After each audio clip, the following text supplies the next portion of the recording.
Hey guys, in here bright and early on a Monday morning, knocking out your first or your next video lesson. We're going to be talking about the reform movements that developed during the antebellum period. Really, a lot of change going on in society during this time. A lot of popular movements that are rising up. People trying to change the country and the politics of the country. So we'll talk about those things as we're moving forward, and more in detail about some than others, but still a lot of really important reform movements that are really sparked by changes in religion. All right, so the engine that really drives these reforms is going to be the Second Great Awakening. And Second Great Awakening during the 1820s and 1830s is a religious movement where, people are coming back to their churches in large numbers. Many preachers are preaching that, this idea that dedication and hard work, people could create almost a heaven on earth.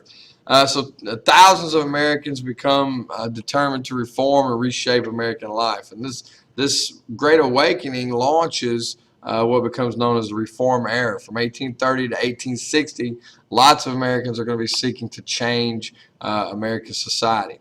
One of the main places we see this is the temperance movement, the movement to reduce and in some cases eliminate the use and production of alcoholic beverages. Temperance reformers write books, plays, songs, all these things about the evils of alcohol, and they link sickness and poverty and the breakup of the American family to alcoholism. So in 1851, reformers actually persuaded Maine to outlaw alcohol. And over the next several years, you had 12 states following suit. So a lot of steam picks up for this idea of prohibition. You also had the great reforms in education during this time. You had the rise of the public school movement. At the time, it was called the Common School movement. But public schools are going to be born as an idea during this time period. The greatest reformer, greatest education reformer was Horace Mann. And he actually advocated a very highly organized approach to education. Now, for the most part, this education reform did not benefit Native American children or African American children in the South, in places in the South. In fact, it was illegal to educate slaves.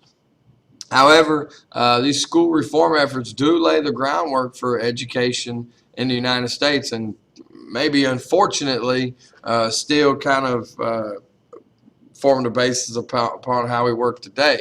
But because we haven't really changed or reformed much in it, how we teach since then. But it's very important because it does establish the foundation of the framework for which public schools are going to be created later on. This is also a time where you see lots of reforms aimed at people who a lot of times are ignored by societal reform. Dorothea Dix, she campaigned for the humane treatment of prisoners and the mentally ill, and the Massachusetts legislature created state-supported institutions to house and treat mentally ill people separate from criminals. Before that, the mentally ill were often treated or were often just imprisoned along with criminals. Dix and her supporters also convinced other state governments to create similar institutions. So you had the creation of places like Eastern State Mental Hospital, which is now in Lexington, is no longer a mental hospital, but that would be an example, a state institution that was created for the mentally ill. And when she began, there were no professional treatment centers for the mentally ill at all. But by the time of her death, more than 100 such institutions had been built across the country. So she has a huge impact on the way we viewed and treated mental illness in America during that time. All right, so you have two major kind of philosophical movements in America at this time. The first is the Transcendentalist movement. And the philosophy of Transcendentalism is a belief that knowledge is found not only by observation of the world, but by reasoning, intuiting, and having personal spiritual experiences. So it was a lot about, it was kind of a combination of this age of reason idea of enlightenment through reason and and the spiritual awakening of the Great Second Awakening. So it's kind of combines this idea of reason and spirituality. It's it's a new idea, and of course the most famous transcendentalists were Ralph Waldo Emerson and Henry David Thoreau. Both expressed a transcendental belief that people should be self-reliant and trust in their own intuition. Thoreau believed that people should act according to their own beliefs, even if they had to break the law. So, of course, he forwards the idea of civil disobedience. Another reform movement of the era was the Utopia movement. And this is the belief that new communities could be created that would not have all the social ills of broader society as a whole. And this, of course, is known as Utopia after the title of the book Utopia by Thomas More, which you probably talked about in World Civ, which pictured a perfect society. All right, and during this time period, early 1800s, you're also going to have the first great influx of immigrants since the creation of the new nation, and most of these immigrants are going to come from Ireland and Germany. In Ireland, the poor people since 1700 had relied on the potato as their staple food crop. And if those of you that have me on World Civ know that I am a big believer of the potato as probably the most influential single food crop in world history, because it gave poor people a dependable, stable, nutritious food source. But what happens is 1845 to 1849, there was a disease, I believe it was a fungus, that struck the crop that basically destroyed tons of potatoes. And as a result, Ireland's poor faced starvation. Millions of people died, and over a million died, and millions more leave to come to the United States. So the Irish potato famine leads to large-scale Irish immigration to the United States for the first time. The Irish, while they were fleeing starvation, the Germans were fleeing economic depression and a shortage of jobs. You also had during this time a lot of political upheaval as well. Others left to escape religious persecution.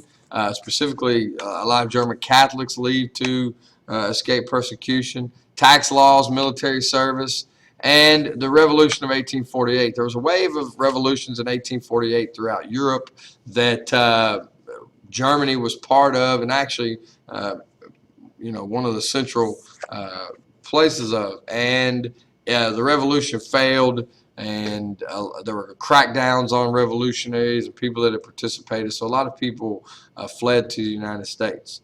So many of these Germans came to the U.S. in search of free land, business opportunities, political freedom, and all those types of things. So what you have is the push-pull model of immigration. There's always factors that cause people to leave their homeland, and then there's pull factors. Those are push factors, and pull factors that cause people to come to another country.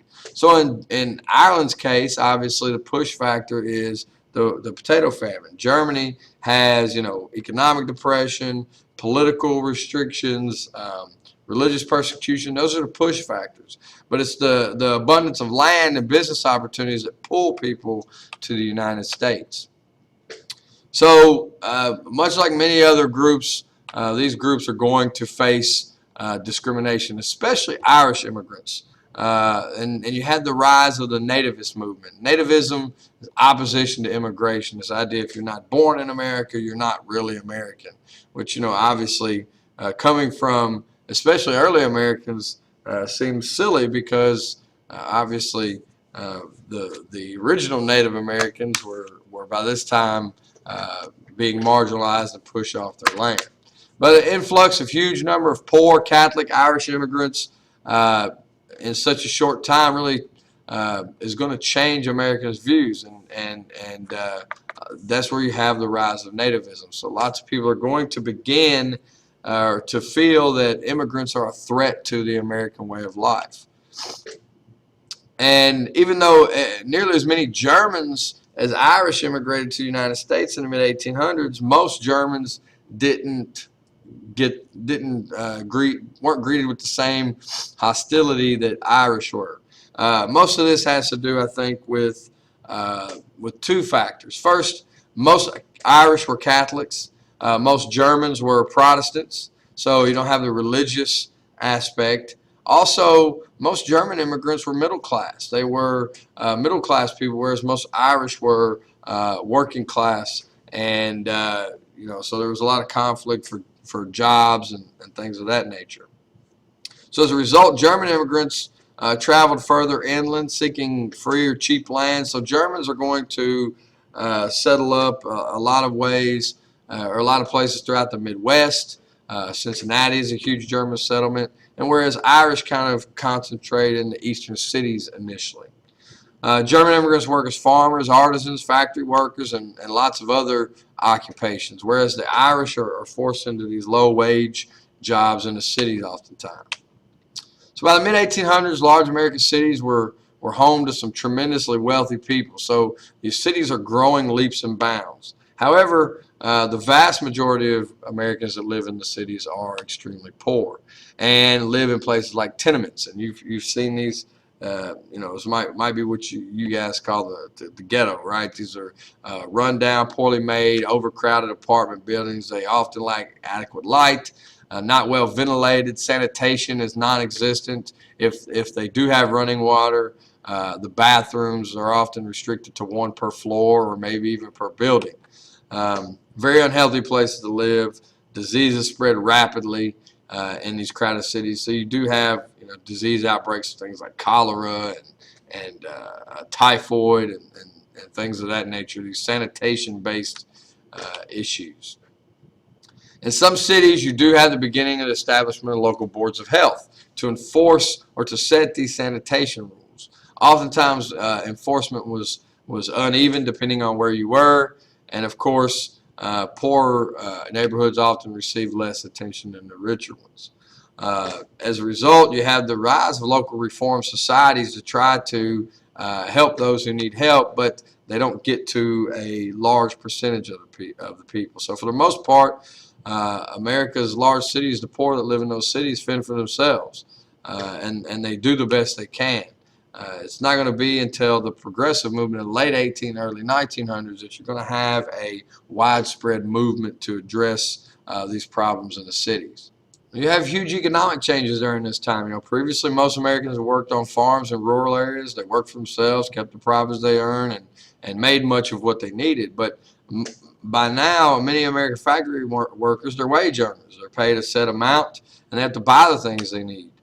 So you had a new social class arise, the urban working class. Most of them poor, uneducated. A large percentage of them were immigrants. And business owners wanted to maximize their profits. So you had low wages, long hours, unsafe working conditions. So in the 1820s, workers began to organize into groups, what would become labor unions, to demand higher wages, better working conditions, and shorter hours. And so you had the birth of the labor movement. Skilled workers such as carpenters and masons formed organizations to regulate their pay. And in 1834, you had the first National Trade Union in New York City. The labor movement obviously faced fierce opposition from business owners and even government officials. Strikes were often broken by violent means, with using government paid police officers or even National Guardsmen sometimes, and this becomes a huge problem. But one of the early focuses of the labor movement is the 10-hour movement, and it was a labor reform movement to limit the working day from 12 or more hours to 10 hours. And by 1840, they were successful. All federal employees had received a 10-hour workday. It's going to be quite some time before that gets to privately owned businesses, but in the 1840s, New Hampshire becomes the first state to limit all workdays to 10 hours. So it's going to be a long time before that reaches a national level, but states are already starting to implement those on their own. Still, laborers throughout the 1800s are pretty much going to be at the whim of the business owners. So it's going to be decades before you're going to see big-time progress, minimum wage, shorter working hours, overtime, things of that nature, better conditions. And we'll talk more about that as we go on. So as we move into our next step, we're going to talk more about women and the anti-slavery movement. We'll see you guys later. Bye.